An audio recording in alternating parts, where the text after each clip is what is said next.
Bonjour, Jean-Pierre Cocus de Reality Channel. Nous nous trouvons au boulevard Thibault où se mène un combat entre deux restaurateurs sur la cuisson de l'œuf dur. D'un côté, le restaurant Euskalduna qui défend la méthode traditionnelle, de l'autre, la brasserie La Panetière et sa méthode industrielle. Nous nous rendons tout de suite sur les lieux.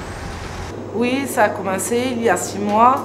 Il est arrivé avec une poule sous le bras. Il m'a dit que je ne savais pas faire cuire un œuf, qu'il fallait 9 minutes et non 10. Et tu me fais rire, qu'est-ce que tu me racontes?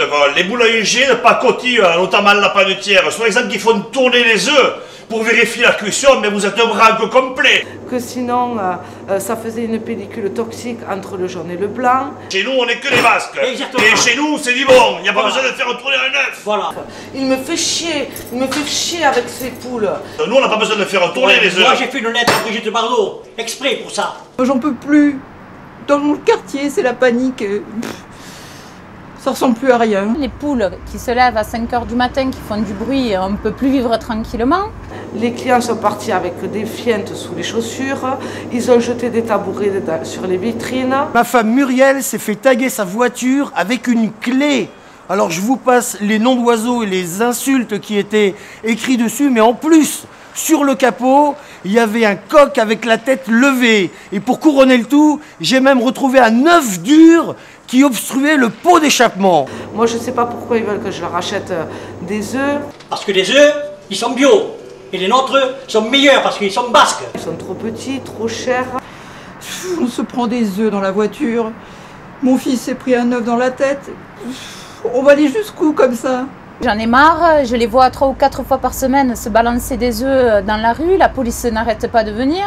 Alors ça commence à bien faire. Pour l'instant, je ne m'en suis pas mêlé. Mais le jour où je vais m'en mêler, il va y avoir de l'eau dans le boudin. C'est un scandale. J'ai jamais vu autant de cinéma pour cuire un œuf. Panetière en premier, Pays Basque en second. Et là, on va attendre 10 minutes. Parce que la panetière, c'est 10 minutes pour avoir un œuf dur. Et moi, je dis que c'est beaucoup moins. Donc, après 10 minutes de cuisson, nous allons voir les œufs, la panetière, là, ici. Et on sort l'œuf basque ici. J'espère que vous pouvez filmer. L'œuf basque. Je vais me brûler, excusez-moi. Hein. L'œuf basque, je le casse. Comme ça. Vous avez, monsieur, un œuf dur. Ici. La panetière. Sur la panetière qui a cuit 30 secondes de plus. Voilà la panetière. La différence entre un œuf dur à point et la panetière. Un œuf 0, un œuf 3. Je veux bien manger du bio, mais il y a des limites. Et puis de toute façon, moi j'ai arrêté de mettre des œufs dans mes sandwichs pour pas prendre parti parce que ça fait trop d'histoire. On n'a pas besoin d'œufs pour faire une omelette. Vous le saviez ça? On peut faire une omelette sans œufs. Et sans personne. On a peur.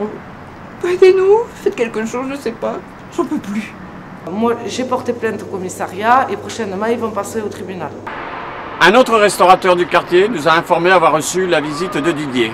Celui-ci voulait absolument lui expliquer la recette de l'omelette. Décidément, dans ce quartier, on ne fait pas d'omelette sans casser les œufs. C'était Jean-Pierre Cocus pour Reality Channel. À vous les studios. Transmission of our channel reality in this edition. We got original insanity. Change the channel. Watch the world around coming downtown unravel. Dreams come true, and I believe for you. On channel reality, yeah, they're gonna come true. Dreams come true, and I believe for you. Come and train a thought back on the triple six, I got my ticket. With a lyrical friend.